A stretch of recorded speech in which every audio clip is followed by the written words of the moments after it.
ரெண்டு வகையாக இந்த ஆண்டு பிறப்பை நாம் அணுகலாம், யோசிக்கலாம், சிந்திக்கலாம்.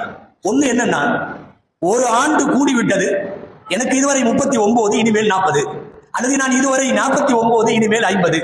ஆயுளிலே ஒரு வருஷம் நான் தாண்டி செல்லுவதை யோசிப்பதா, அல்லது என் ஆயுசுல ஒரு வருஷம் கம்மியா போச்சு, அதாவது சீக்கிரமாக மௌத்தாகிறேன் என்று யோசிப்பதா? ஒரு பழைய ஆண்டு முடிகிற போது, புதிய ஆண்டு பிறக்கிற போது சிந்தனை என்ன தெரியுமா? நான் இன்னமும் சில காலத்திலே என் வாழ்வு முடிய போகிறது என்கிற சிந்தனை ஒவ்வொரு புத்தாண்டிலும் வர வேண்டும்.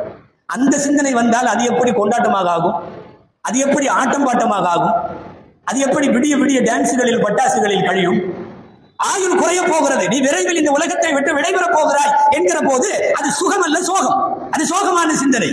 ஆனால் என்னமோ இவருக்கு இன்னொரு 10 வருஷம் எக்ஸ்ட்ரா நீ வாழ்ந்து போன நல்லா கொடுத்த மாதிரி இரவு முழுக்க ஆடுவதும் பாடுவதும் அர்த்தமில்லாத கொண்டாட்டங்களும். ஆயுள் குறைவு என்பது எப்போது மகிழ்ச்சிக்குரிய விஷயம் அல்ல.